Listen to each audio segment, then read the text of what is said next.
Bom, pessoal, então vamos começar aqui mais uma questão. Dessa vez, uma questão que envolve fonte dependente, circuito com fonte dependente, ainda no tema relacionado ao uso da transformada de Laplace na solução da resposta transitória de circuitos elétricos. É uma questão que eu trago na lista dessa unidade, né? E que achei também representativo aqui, porque vai abordar a questão da fonte dependente, que é causa de tantas dúvidas. Tantas vezes, né, a gente é questionado sobre se existe um tratamento especial para essas fontes dependentes ou não. E aí eu vi nesse exemplo uma oportunidade de ilustrarmos esse aspecto, tá? Pois bem, só para a gente começar então aqui a, a solução, né? A gente tem basicamente já o enunciado escrito aí na tela, como de praxe, como feito nos exemplos anteriores. A gente consegue ver que é um circuito com ramos em paralelo, né? Tem uma fonte de corrente IG, que na verdade é definida por um degrau de 15 amperes. Em paralelo existe uma resistência em série com uma capacitância, resistor em série com capacitor. A resistência tem valor ali de 1,6 ohms e a capacitância do capacitor 200 milifarads. Em paralelo vem então a fonte dependente, que tem ali um valor de uma corrente que desce com valor de 0,4 VFI. Esse VFI é a tensão em cima do capacitor e basicamente o intuito é descobrir como resolver esse problema considerando esse controle dessa fonte de corrente por meio dessa tensão no capacitor de 200 milifarads. E aí no final do circuito existe ali uma indutância, ou seja, um indutor com indutância de valor 200 mH. A questão original, ela pede apenas a tensão V0 em cima da fonte, que por consequência, da fonte dependente, que por consequência é a mesma tensão em cima do indutor. Mas eu vou dar uma extrapolada nesse exemplo, eu vou calcular também a corrente do indutor, e ao final a gente faz a aplicação também de dois teoremas que são importantes, o teorema do valor final, o teorema do valor inicial, para que vocês também possam praticar a aplicação desses teoremas, tá legal? Então, acho que o primeiro passo aqui já ficou claro para todo mundo, né? Toda vez que você pega um circuito desse no domínio do tempo, eu preciso transcrever o circuito em Laplace. Então, a gente pode começar aqui transcrevendo o circuito para o domínio de Laplace. O que é que eu considero importante aqui, até esqueci de comentar, né? Esse circuito não tem nenhuma energia armazenada inicialmente, isso foi dito no enunciado. Isso significa dizer que tanto o capacitor quanto o indutor não possuem condições iniciais. Tá? Então, a gente não vai precisar se preocupar agora com aquelas representações das fontes que em Laplace descrevem, né, representam as reações circuitais decorrentes da condição inicial desses elementos armazenadores de energia. Então, a gente vai se preocupar basicamente em transformar a capacitância em indutância em uma impedância no circuito. Então, como é que ficaria esse circuito transformado? A fonte de corrente, ela é de 15 amperes em degrau, então ela vai se transformar aqui em 15 sobre S, né?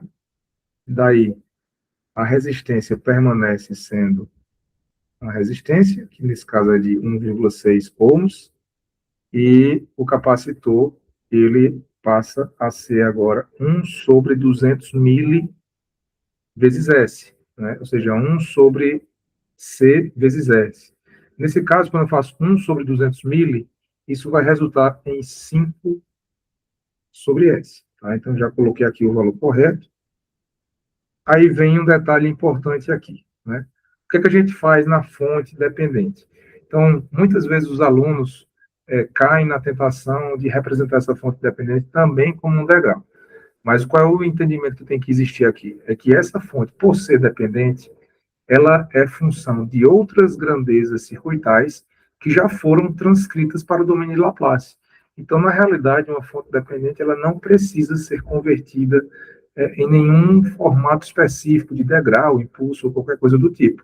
Ela simplesmente é replicada, a sua fórmula se mantém, ela é replicada no domínio de Laplace sem essa preocupação que a gente tem quando vai definir, por exemplo, uma fonte independente. Então, aqui, basicamente, o que a gente tem é a replicação dessa fonte independente. Então, corrente descendo, valor 0,4 VΦI. Esse VFI é a tensão que está em cima desse capacitor aqui. Tá? E aí, em paralelo, aparece, então, a indutância de 200 milihenry. E, no caso, a gente sabe que quando transcreve para um formato de impedância, falando de forma genérica, né, fica sendo SL. Ou seja, se o L é 200 mili, então aqui eu vou ficar com 200 mili vezes S. E aí, lembrando, né, o que a gente quer calcular? Eu quero calcular esta tensão V0 em cima dessa fonte, que obviamente vai ser a mesma tensão em cima do indutor, e aí, como eu falei no início, eu vou extrapolar a questão para que a gente calcule também aqui o IL, que vai fluir pela indutância. Ok? Então, beleza. Não temos condições iniciais do circuito, então a gente pode partir já para a solução do problema. Tá? Então, vamos lá. Como é que eu vou proceder aqui? Eu tenho que fazer uma escolha agora sobre qual técnica eu vou utilizar. Então, pensando aqui, se eu fosse querer usar, por exemplo, lei de Kirchhoff, por exemplo. Então, eu tenho que lembrar que eu vou ter um problema matemático da ordem do número de correntes desconhecidas no circuito. Então, eu teria ali um problema de uma ordem um pouco elevada, porque eu tenho 3 ramos, pelo menos 3 ramos ali que eu desconheço as correntes. Né? Só conheço a corrente realmente do ramo da fonte de tensão, e eu estou contabilizando com da fonte dependente, porque ela, afinal de contas, depende de VΦ, e VΦ é desconhecido. Então, só para refletir aqui, mesmo se eu conhecesse esse ramo da fonte dependente, eu teria um problema de segunda ordem, mas como eu não conheço, eu acabo aumentando a ordem do problema. O que é que eu posso pensar aqui? Posso pensar, eventualmente, em trabalhar com tensão de nó. Tensão de nó funcionaria bem também.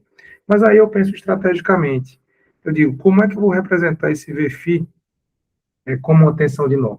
Eu teria que construir, basicamente, aqui um nó intermediário virtual que me faria crescer o problema em uma ordem.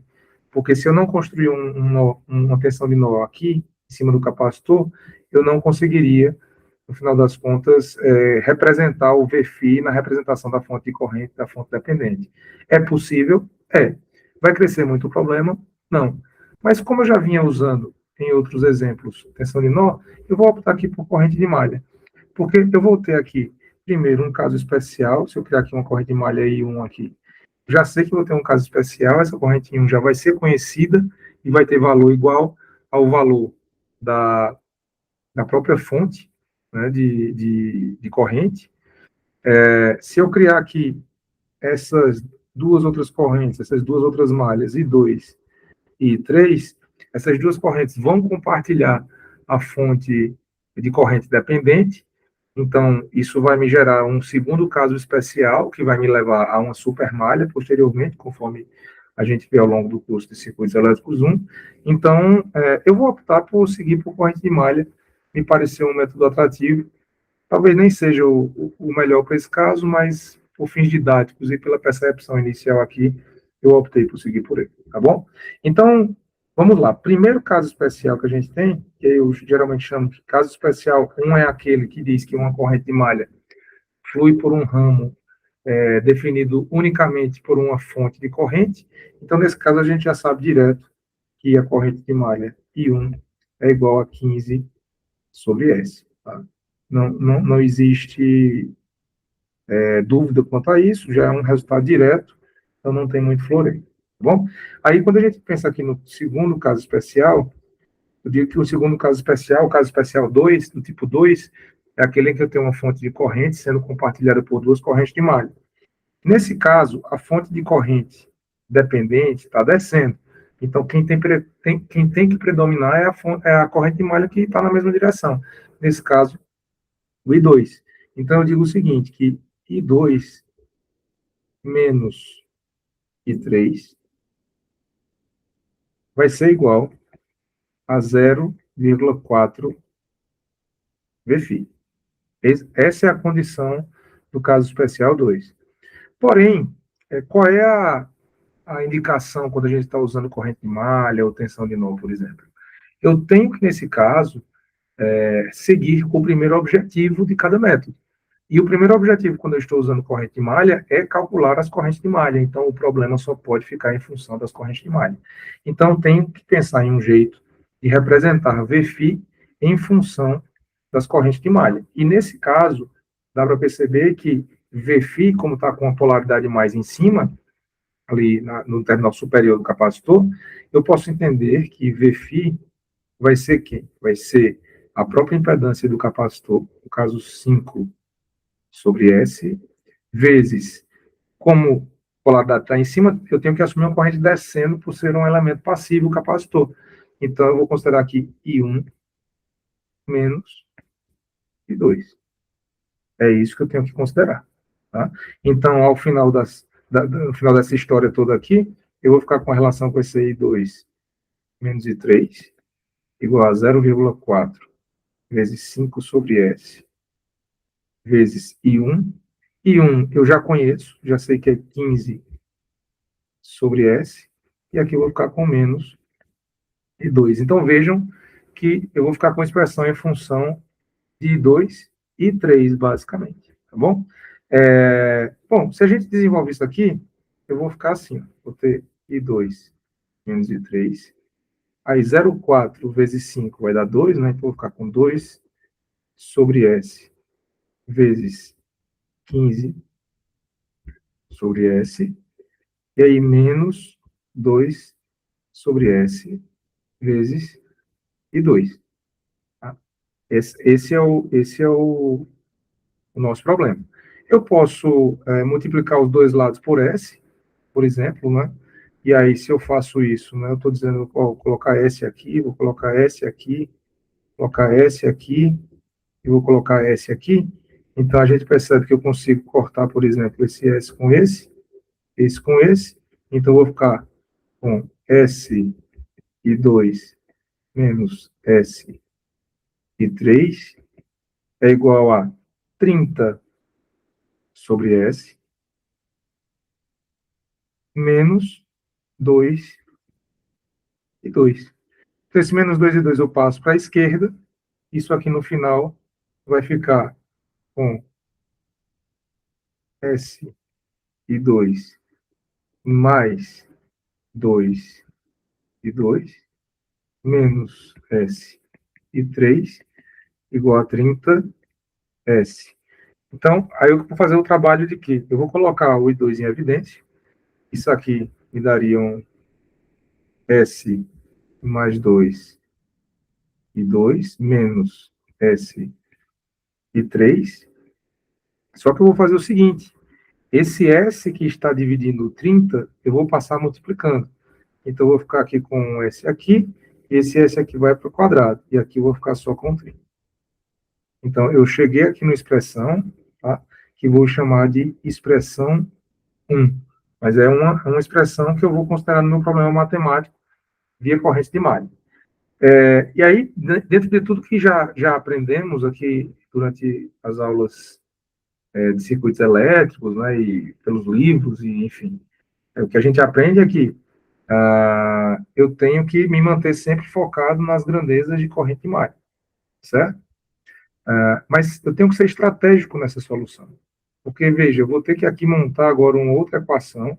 Essa outra equação, toda vez que eu caio nesse caso especial, eu tenho que ir mandatoriamente depois para a solução da supermalha, quando eu estou usando corrente de malha.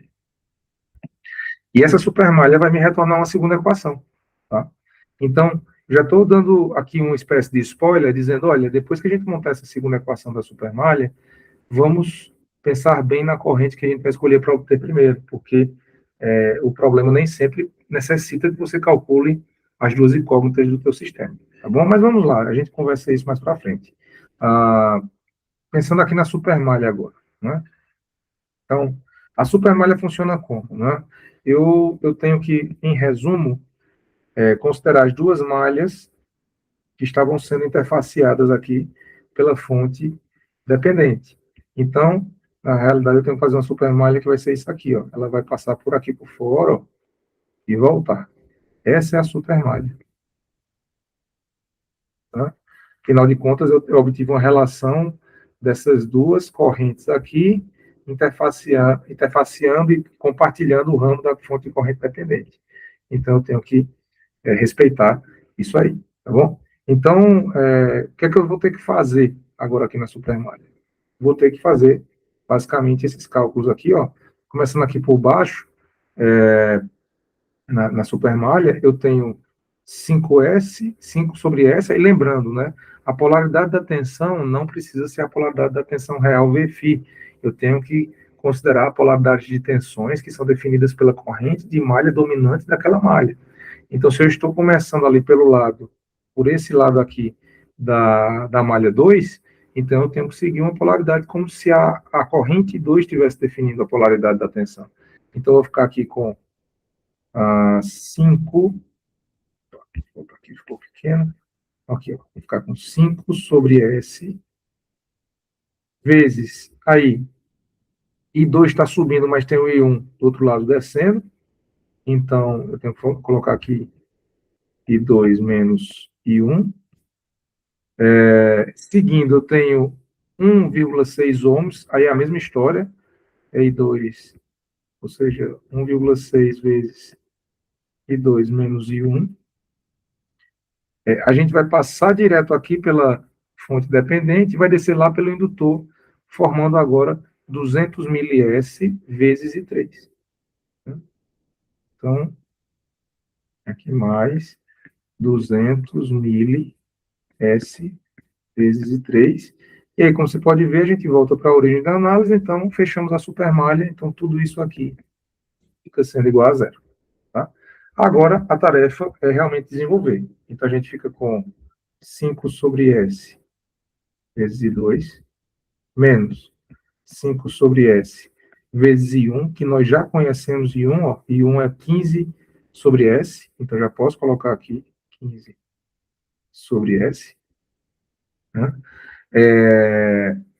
Seguindo aqui, né? Então fico com mais 1,6 I2, menos 1,6 vezes 15 sobre S, que é I1, e aí mais 200 mil S vezes I3, tudo isso igual a zero.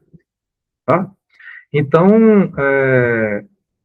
veja, não tem muito segredo, assim, estou aplicando técnicas, a diferença é que a gente fica com esse S aí literal, né, na solução, isso assusta muitas vezes, causa uma impressão ali para o aluno que está ficando muito trabalhoso o problema, mas totalmente gerenciável.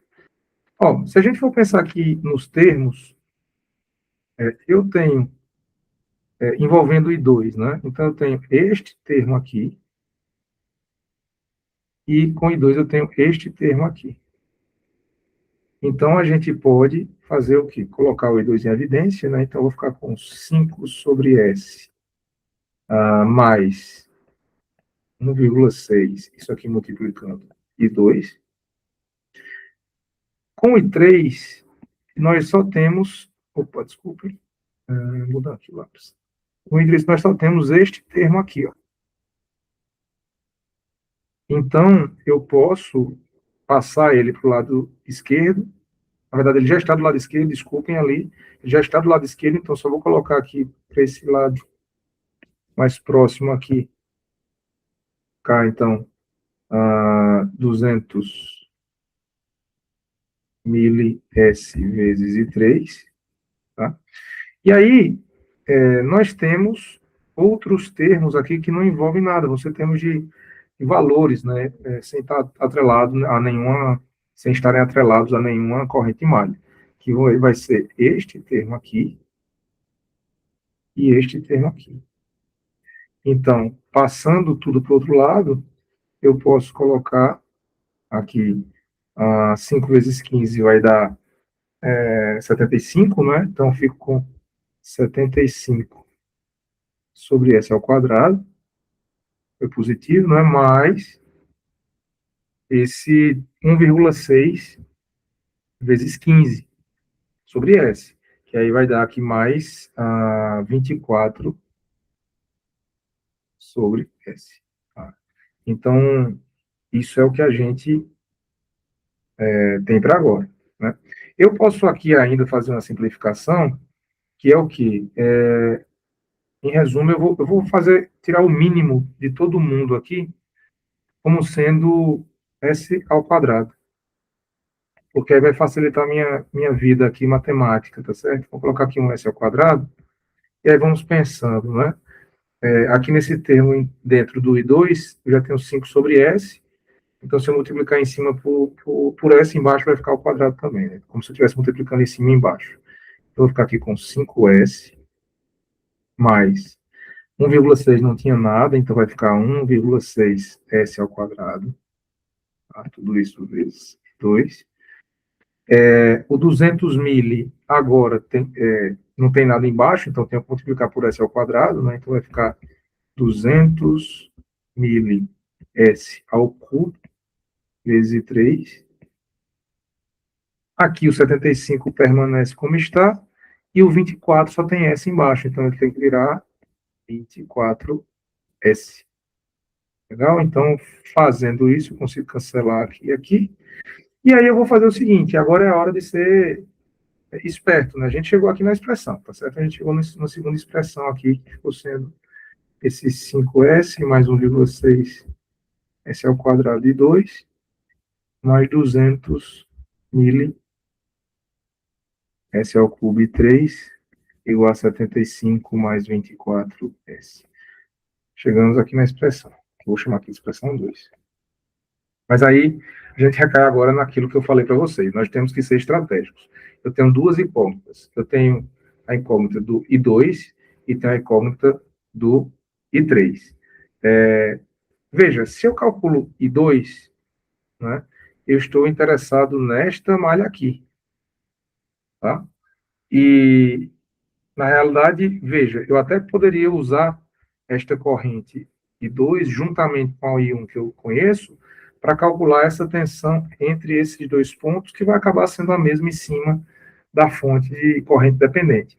Mas eu vejo que seria um procedimento um pouco mais complicado, porque eu precisaria combinar correntes para fazer esse cálculo. Tá? Agora, se eu calculo I3, perceba que eu estou interessado nessa corrente, nessa malha. E aí, 3 já vai ser a única corrente que flui por essa indutância, e 3 vai ser já igual direto a essa corrente L que eu extrapolei o problema, como eu expliquei no início do vídeo. Então, veja, eu não vou em busca de calcular I2 nesse momento, eu vou em busca de calcular I3, tá? Porque I3 vai ser mais útil para mim. Então, veja, se eu pegar esta expressão 1 e isolar I2, percebam que eu vou ficar com, ou seja, a equação 1, eu tenho o quê? Eu tenho que I2 é igual aí 30, que a gente tinha aqui, ó, 30, né? Aí eu passei positivo ali S ao quadrado de 3, S ao quadrado de 3, e aí dividindo, eu vou passar dividindo ali o S mais S mais 2, S vezes S mais 2. Então, passar aqui S vezes S mais 2. Beleza. De 1 eu tenho isso. E de 2, o que é que eu consigo extrair? Eu vou isolar também o I2, porque depois eu igualo, eu eliminei o I2, e aí eu consigo resolver o problema para achar o I3. Então, o I2, segundo a equação 2, quando eu isolo, fica sendo quem? Fica sendo 75 mais 24S. Eu passo para o outro lado lá o 200 mil e S ao cubo e 3, então fica menos 200 mil S ao cubo vezes 3, e passo dividindo o fator que multiplica em 2, que nesse caso foi 5S mais 1,6S ao quadrado. Beleza. Então, quando eu igualo isso tudo, eu vou ficar assim. Vou até aproveitar aqui a função de recorte para ganhar tempo. Então, eu tenho este termo, e Né? Então, eu posso, logo, eu tenho este termo, e eu estou dizendo que ele vai ser igual a este termo aqui. É isso que eu estou dizendo. Né? Pois bem, então, o que é que eu consigo fazer aqui? Percebam que este termo de baixo eu não simplifiquei completamente. Eu posso colocar um S em evidência ali, né? E aí eu já vou fazer isso logo agora, para a gente ganhar tempo, tá? Então, por exemplo, deixa eu reescrever aqui esse denominador colocando o S em evidência. Então, se eu colocar o S em evidência aqui, eu fico com 5 mais 1,6 S. Veja que dá exatamente a mesma coisa, né? Então, eu cancelo esse S com esse S, tá? E aí, eu vou ter que fazer agora os produtos, né? Eu vou passar esse denominador da direita para o lado esquerdo, multiplicando o numerador, e o S mais 2 multiplicando o numerador do lado direito. Então, como é que vai ficar essa situação agora? Né? Eu vou ficar com 30 mais S ao quadrado e 3 vezes 5 mais 1,6 S. E aqui eu vou ficar com S mais 2 vezes todo esse termo aqui, 75 mais 24S menos 200 mil S ao cubo e 3. É isso que a gente vai ter. Tá legal?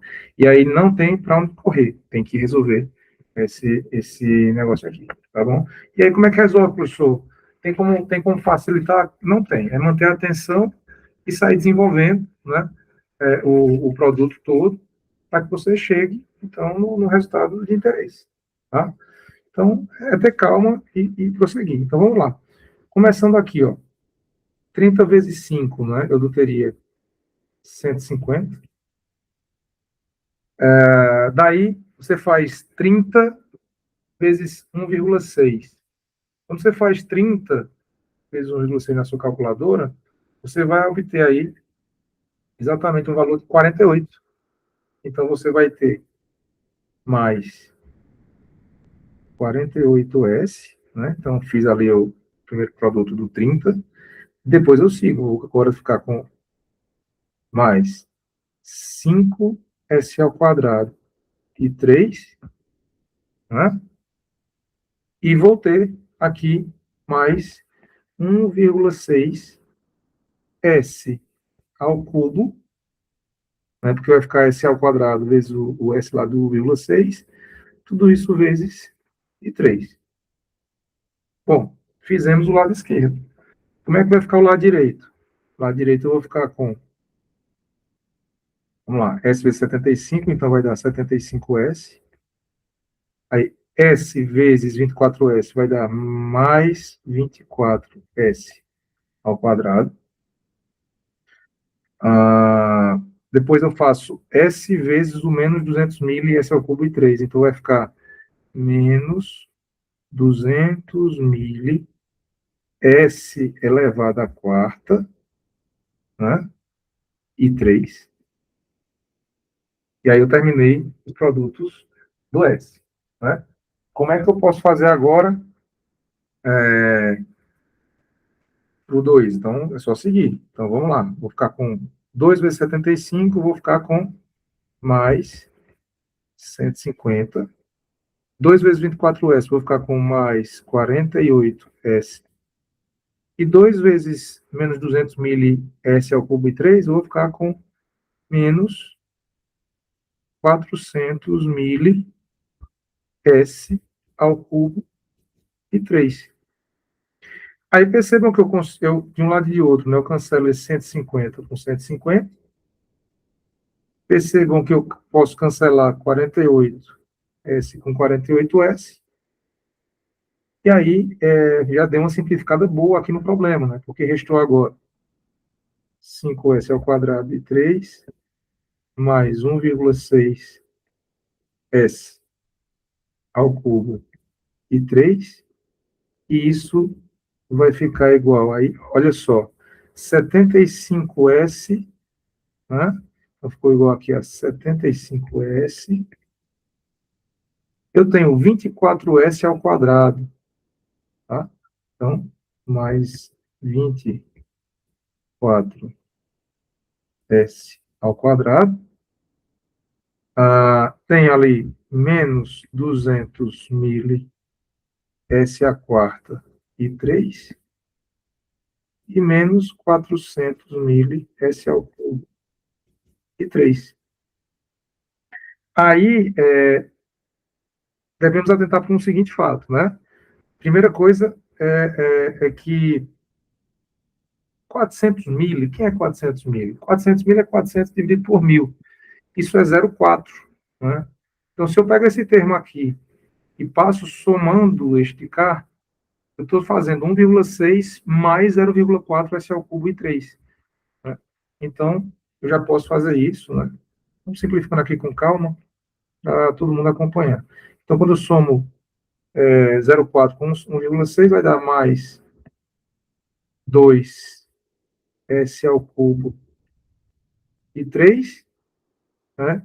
Isso aqui ainda está igual a 75S mais 24S ao quadrado, que vai sobrar isso aqui.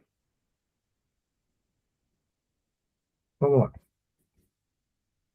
Eu queria tentar por um fato aqui. Todo mundo está multiplicado por S, então a gente tem como reduzir essa ordem, né? Então, se eu dividir todos os lados por S,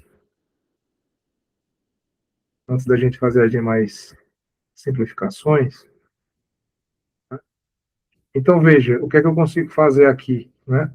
Corto esse S com esse S com esse vai ficar ao quadrado, esse S vai embora com esse aqui vai embora com esse aqui vai embora com esse, vai ficar o cubo. Né? Então, eu tenho aqui, finalmente, eu posso passar esse 200 ms ao cubo do outro lado, né, já que tem I3, então vai ficar 200 mil S ao cubo e 3. Eu fiquei aqui com o ao quadrado, né, se você olhar, eu fiquei com mais 2 S ao quadrado e 3. Então, aqui eu tenho 5S e 3. S também 3. E agora, tudo isso ficou igual a 75 mais 24S. Maravilha. Posso, então, colocar aqui o I3 em evidência, né? Está com 200 mil S ao cubo, mais 2S ao quadrado, mais 5S, igual a 75 mais 24S. E aí, notem que aqui no I3 está todo mundo multiplicado por S. Posso colocar o S em evidência também. Então, eu chegaria em que, né? Nesse momento, eu chegaria em S, né, vezes, aí poderia contar esse S. Mas aí o que é que eu vou fazer? Eu quero isolar o termo de maior expoente, conforme eu já expliquei em outras oportunidades, porque é como a gente tende a praticar essa arrumação das equações quando a gente está trabalhando com Laplace. Então, além de colocar o S, eu vou colocar aqui o 200 mil também em evidência. Tá? Então, quando eu faço 200 ms em evidência aqui, né, na realidade, 200 ms e 3, né, eu posso colocar o i3 aqui também, eu vou ficar, então, com S ao quadrado. Aí, vejam, 2, quando eu divido por 200 mil, né, se você fizer essa conta na sua calculadora, isso vai te entregar 10S. E o 5 dividido por 200 mil vai dar 25. O S vai cortar, né, então vai ficar mais 25. Tudo isso igual a 75 mais 24S. E daí, a gente pode concluir, então, nesse caso, que I3. Eu vou escrever de duas formas o I3 aqui, depois vocês vão entender o porquê. Primeiro eu vou colocar aqui I3 aqui, ó, 75 mais 24S sobre 200 mil S vezes S ao quadrado mais 10S mais 25, que resulta em, se eu pegar esse 200 mil e dividir os fatores de cima, isso vai entregar um I3 igual a 120S, 24 dividido por 200 mil dá 120, 75 dividido por 200 mil vai dar 375. E aqui embaixo eu fico com S vezes S ao quadrado mais 10S mais 25. Por que eu estou circulando aqui 3? Por que eu estou circulando? Eu falei para vocês que iria extrapolar esse problema, né? Não vou querer focar só no V0. Então, esse 3 aqui já é o IL em Laplace, né? É a corrente, se eu voltar aqui no circuito, é a corrente que está circulando aqui no indutor do circuito que a gente falou que calcularia, né? Beleza. Mas vamos prosseguir. Achei 3. Terminou o problema? Ainda não. Porque eu estou interessado agora em fazer o quê? Preciso calcular quem? V0, que é o que de fato se pede no problema original. Então, agora, calculando o V0 de S, ora, V0 de S basicamente vai ser quem?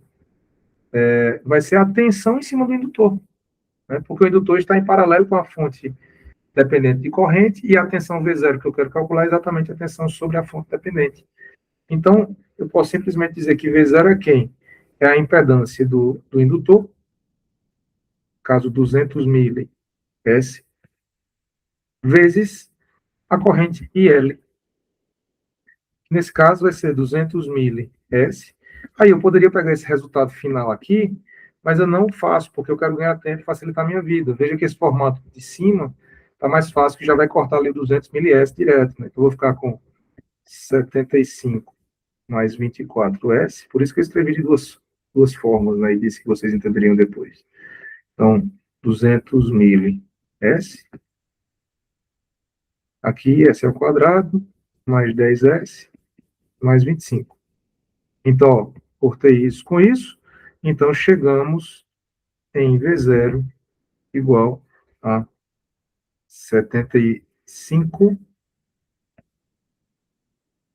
Na verdade, desculpem, 24. Né? Eu vou botar aqui com S. 24S mais 75 sobre S ao quadrado mais 10S mais 25. Isso aqui volts segundo. E aqui eu esqueci de colocar, mas isso aqui está em PS. Né? Então, maravilha. Temos, então, as duas grandezas que nos propusemos a calcular, porém, as duas grandezas, elas estão no domínio de Laplace, né? E a gente agora precisa calcular elas no domínio do tempo. Então, vejam, o procedimento com fonte dependente não alterou muito o problema, tá certo? A gente seguiu sem precisar mudar a fonte dependente, já fica esclarecida essa questão. Mas agora a gente tem que seguir para quê? Conforme a gente fez nos outros exemplos, não podemos esquecer, né? A gente vai ter que trabalhar com frações parciais novamente, tá? Então, é o que a gente vai fazer a partir desse momento, tá? Então, começando aqui, vamos começar aqui com o V0 mesmo, né? E notem que o denominador do V0, né, ele tem duas raízes, ou seja, é uma função que tem dois polos, tá?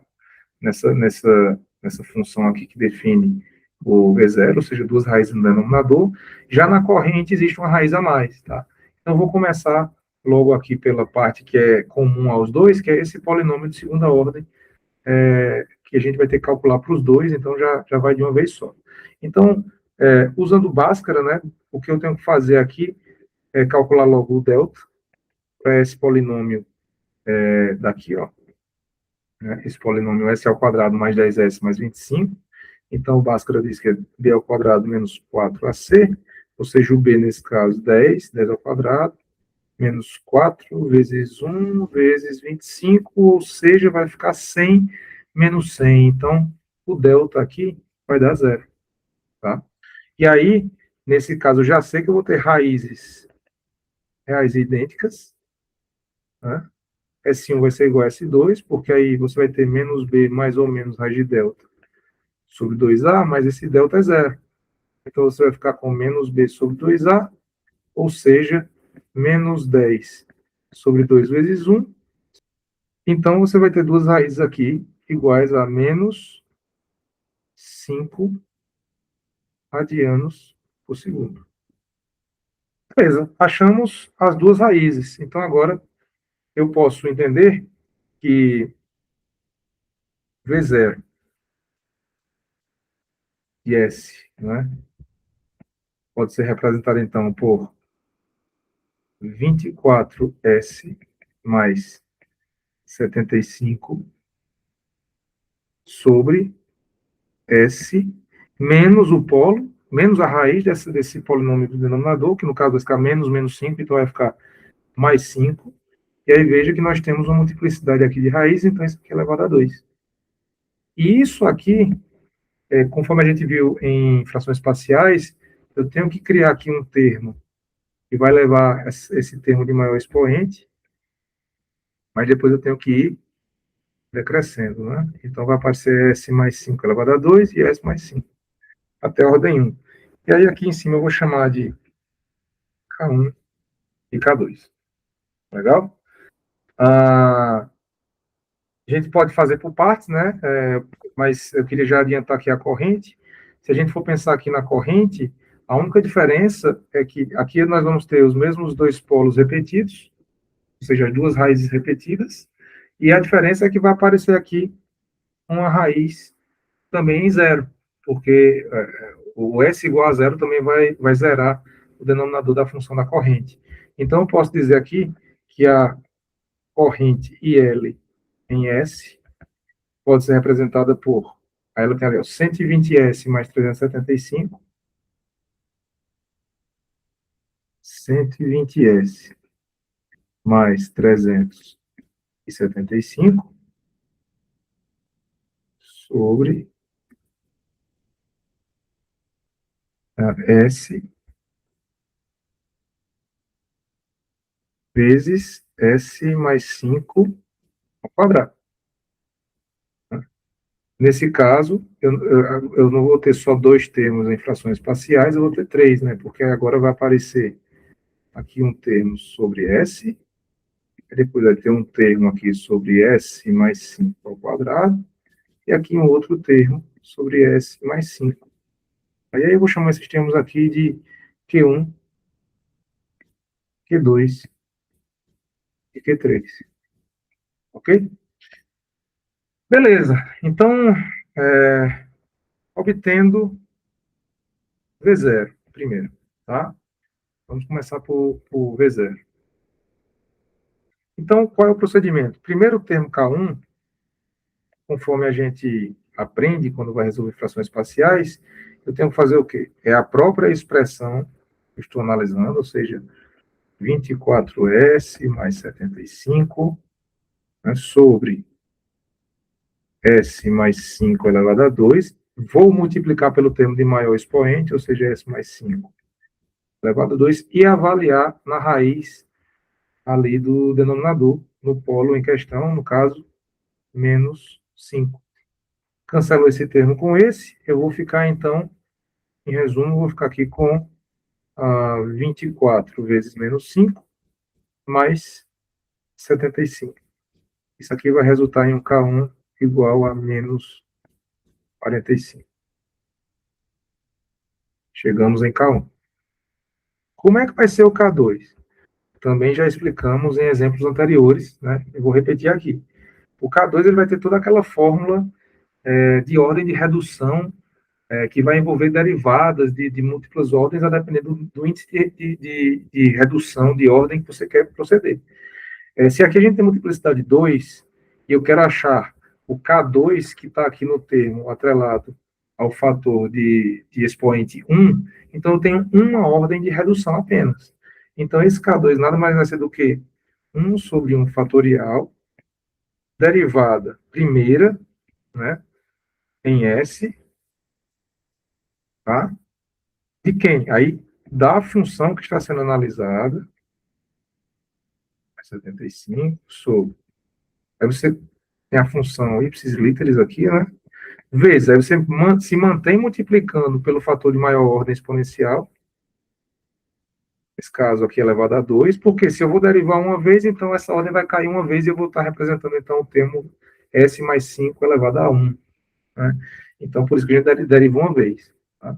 Basicamente é isso, e eu avalio também na raiz em questão, né? Ou seja, menos 5. Tá? Então, veja, aqui quando eu cancelo isso com isso, e vou ver essa derivada, a derivada aqui, 1 sobre 1 fatorial é 1. Quando eu faço a derivada, que eu cancelei o denominador, sobrou só 24S, ou seja, ficou a derivada em S de 24S mais 75, isso avaliado em menos 5. Mas essa derivada aqui vai ser quem? Vai ser 24. E 24 não tem S, né? Mesmo que eu diga avaliada em 5, não faz sentido, porque não tem nada que esse 5 vai entrar ali. Então, naturalmente, o K2 já sai aqui com ele, como ele sendo o valor 24. Beleza. Então, eu posso dizer que a tensão V0 de S, ela é dada por menos 45 sobre S mais 5 ao quadrado, mais 24 sobre S mais 5. Tá? Isso aqui, volt segundo. E aí, o que é que nós temos que fazer? Aquela velha história, aplicar a Laplace inversa.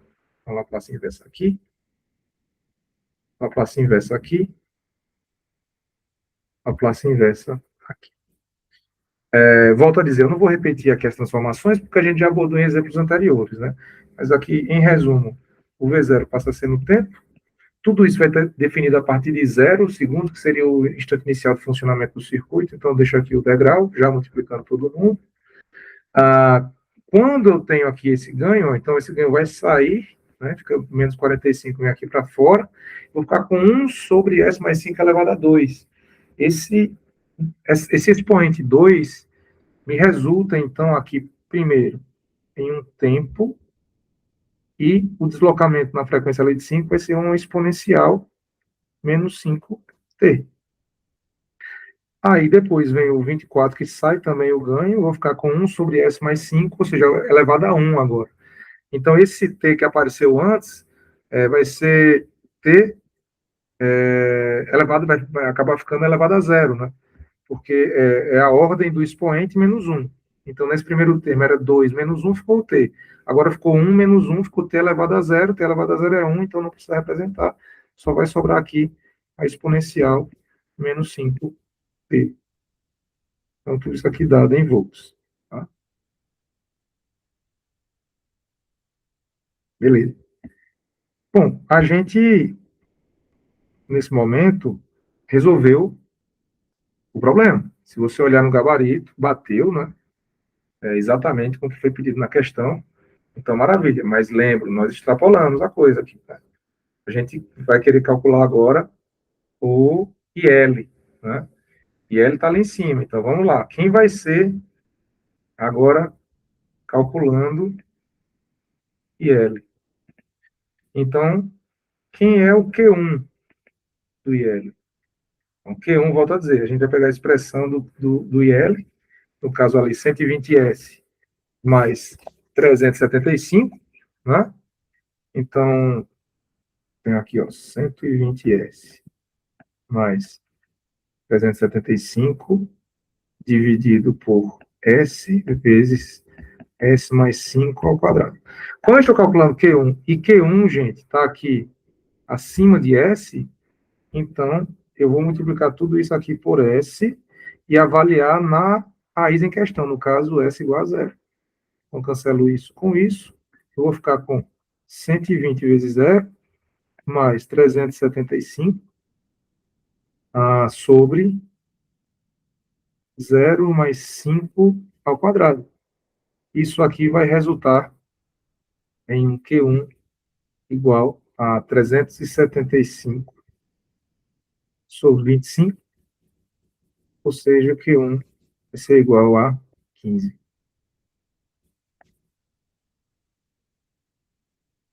ser igual a 15, tá? Bom, vamos adiante. Quem vai ser Q2? É a mesma coisa aqui, ó. Q2 é o termo de maior ordem exponencial lá da raiz múltipla, né? De multiplicidade. Então, eu vou ficar 120S mais 375.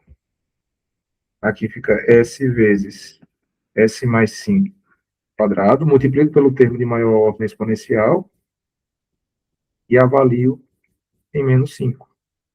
Né? Então, esse termo vai embora com esse. Eu vou ficar aqui com 120 vezes menos 5 mais 375 sobre menos 5. Né? Então, isso aqui vai resultar em um Q2 igual a 45.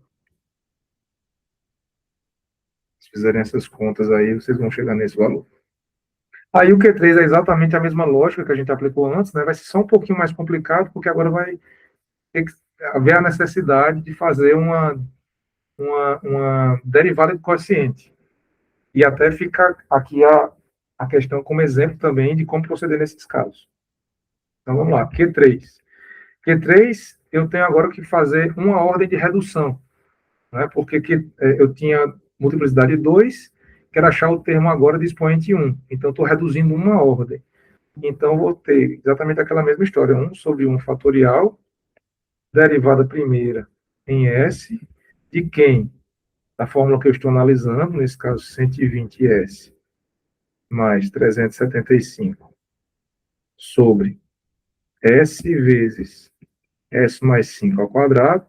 Vou multiplicar pelo termo de maior expoente, volto a dizer, porque eu multiplico pelo maior expoente, depois derivo uma vez para reduzir a ordem, é assim que se faz, e avalio aqui na própria raiz dessa função. Então, ó, cancelei esse termo com esse, 1 sobre 1 fatorial é 1, então agora eu fiquei o quê? Com o quê? Fiquei com a derivada primeira dessa função aqui, ó, 120S mais 375 sobre S. Isso tudo aqui tendo que ser avaliado em S igual a menos 5. Isso aqui, pessoal, gera muita dúvida, tá certo? E aí vocês vão ter que lembrar lá de conceitos de cálculo, quando vocês aprenderam derivada de quociente, tá? Como é que funciona a derivada do quociente? Vamos lá, lembrete. Aqui, vou botar aqui um lembrete. Se você pegar aqui uma função f sobre uma função g, você está pegando esse quociente derivando, você vai ter que essa derivada resultante vai ser quem? Vai ser a derivada de f vezes a função g, menos a função f vezes a derivada de g, sobre g ao quadrado. Em resumo, é isso. Então, pensem, quem é o f de vocês aqui? O f de vocês aqui vai ser quem? 120S mais 375. Consequentemente, quem é a derivada primeira disso aqui? Vai ser igual a 120, porque a derivada é em S. Né? Agora, quando eu penso aqui em G, G é simplesmente S. E aí, quem é que vai ser o G'? Vai ser igual a 1. Então, o que é que eu vou ficar aqui no final das contas, né? Eu vou ter, vamos lá, derivada de f. Então, pensando aqui no Q3, né? Logo, Q3 vai ser quem? Derivada de f vai ser 120, tá? Vezes g, que é s. Aí, menos. Agora eu faço f. O f é o próprio 120 S mais 375 vezes o g', que é 1, tudo isso sobre quem? S ao quadrado. E aí, isso aqui tem que ser avaliado em S igual a menos 5. Bom, resultado disso, não é? Resultado disso. Eu tenho, basicamente, aqui o 120S menos 120S mais 375 sobre S ao quadrado, tudo isso avaliado em S igual a menos 5. Esse 120S aqui eu cancelo com esse, vou ficar como sendo aqui, desculpa, eu errei aqui o sinal, esqueci de colocar o sinal, né? Anotei. Esse menos vai menos também para 375. Então, eu fiquei com menos 375 sobre menos 5 ao quadrado. Né?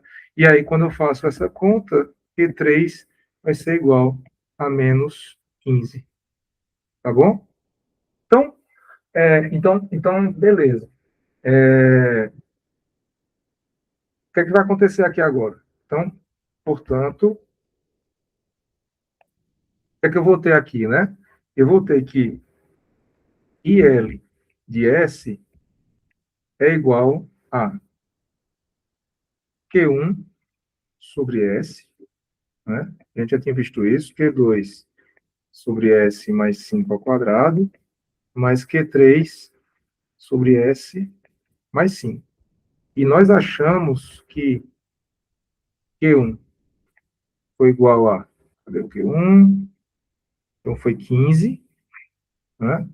Então nós temos 15 sobre S mais o Q2, a gente achou aqui 45, então mais 45 sobre S mais 5 ao quadrado. E por fim a gente achou o Q3 menos 15, né? Então ficou aqui menos 15 sobre S mais 5, isso tudo aqui dado em ampere segundo. Tá? Então, transcrevendo para o tempo, é basicamente aplicar Laplace inversa aqui, Laplace inversa aqui, Laplace inversa aqui e Laplace inversa aqui. Isso tudo vai dar, então, aqui um IL em T, começando lá em zero, portanto, definido via degrau, eu vou ter, né, 15, que é um degrau, a gente sabe que quando volta, né, fica só no tempo, é o valor da fonte, 15, função forçante. Aqui na mesma logística, né, que a gente já aplicou antes, então tem o mais 45, como o expoente aqui é 2, então vai ser t elevado a 2, uma ordem de redução, então 2 menos 1 vai dar 1, então fica vezes t, vezes exponencial de menos 5t, pelo deslocamento na frequência. Depois eu tenho menos 15 vezes t elevado a 1 menos 1, vai dar t elevado a 0, vai dar 1, não aparece aqui, vai ficar só exponencial menos 5t. Tudo isso dá dentro. Então, a gente aqui também conseguiu definir a corrente que flui pelo indutor ao longo do tempo. Tá? Bom, pessoal, aqui a gente já teria terminado o problema, né? Mas, como eu falei para vocês, eu iria extrapolar um pouco essa questão para explorar alguns conceitos importantes. E esse conceito que eu quero falar para vocês se refere ao teorema do valor final e ao teorema do valor inicial. Tá? Esses dois conceitos aqui vão ser importantes para a gente. A gente não chegou a analisar condições iniciais dessas grandezas IL e V0, mas a gente tem a chance de fazer aqui e eu vou fazer para demonstrar para vocês. Nós vamos começar aqui aplicando o teorema do valor final. Tá? Como é que é esse teorema do valor final? Vocês vão ter sempre que lembrar o seguinte: o valor final da função, né, ou seja, num tempo infinito, ela vai ser dada por quem? Vai ser o limite de S vezes a função que você obteve ali em Laplace, mas isso, se eu estou olhando para o tempo infinito, ou seja, eu estou esticando a janela no tempo, eu estou reduzindo a janela na frequência.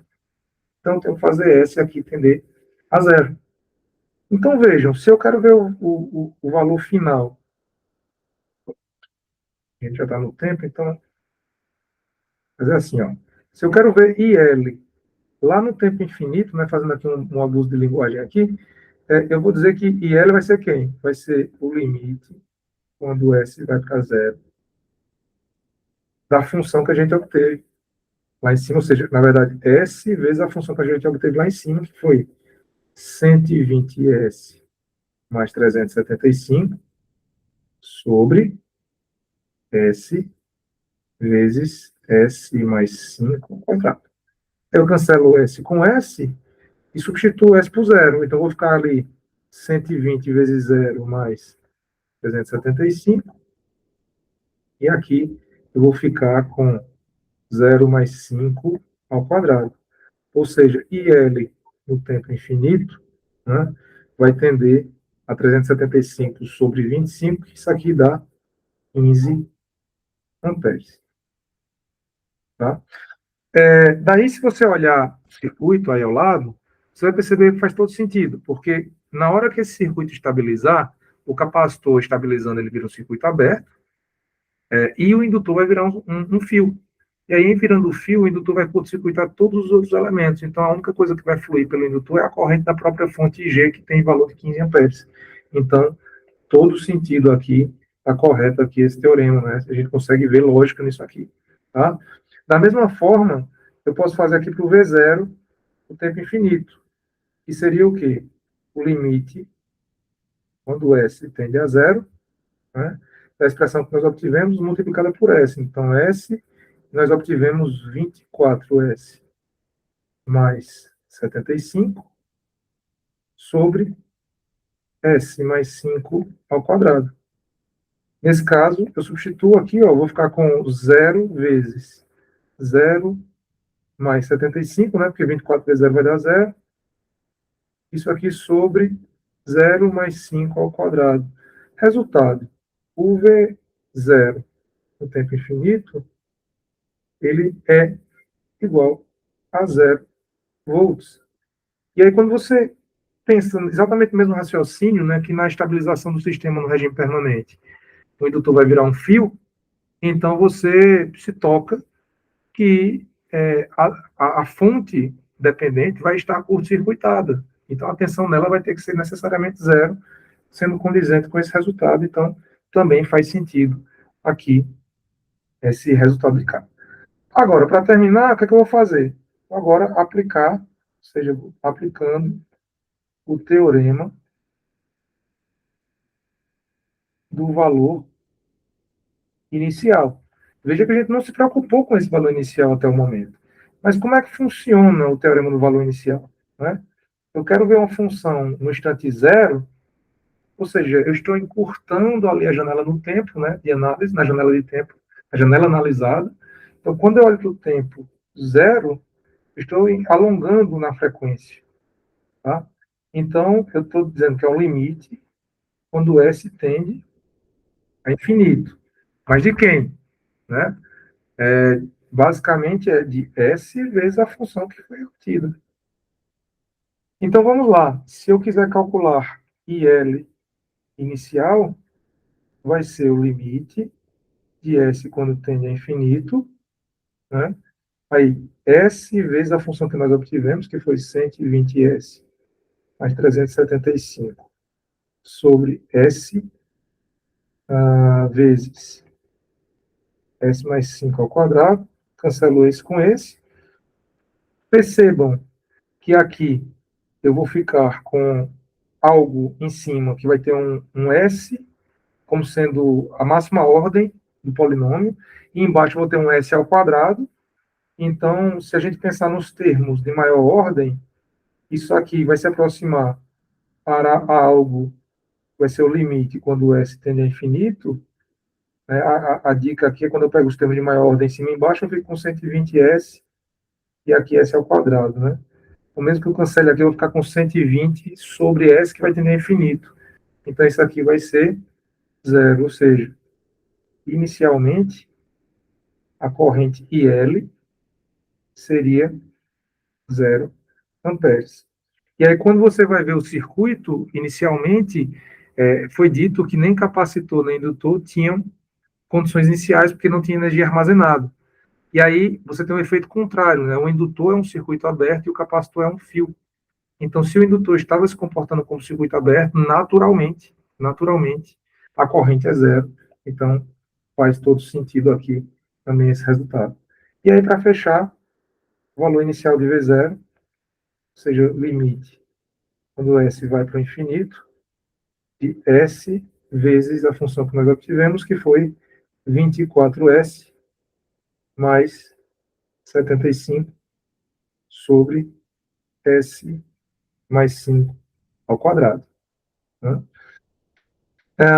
A gente aqui, basicamente, vai trabalhar aqui abrindo essas expressões, né? Então, quando a gente abre essas expressões, veja que eu ficaria aqui com 24S ao quadrado, mais, desculpa, eu tenho que botar o limite, né? Então, é o limite, quando S tende a infinito, ficaria aqui com 24S ao quadrado, mais 75S, sobre S ao quadrado, mais 10S, mais 25.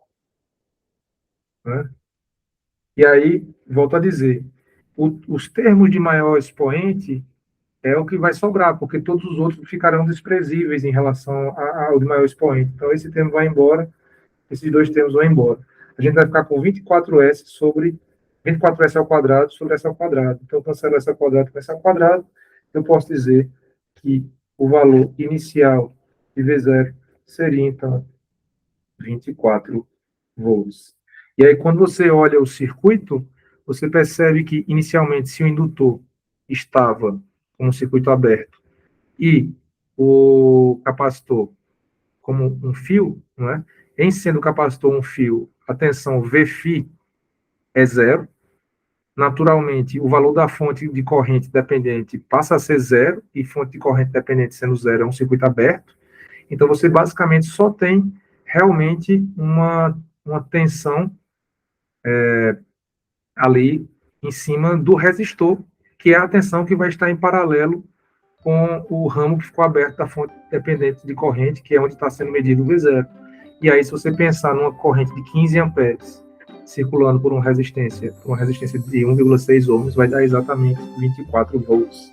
Então, também faz sentido essa análise que a gente apresentou aqui agora, tá bom? Bom, pessoal, esse foi o terceiro exemplo da série aqui de Laplace. Por agora é o que a gente preparou para vocês, então espero que vocês tenham compreendido todos os passos que nós apresentamos e que esse desenvolvimento tenha sido útil para que vocês possam continuar os estudos nesse tópico, tá bom?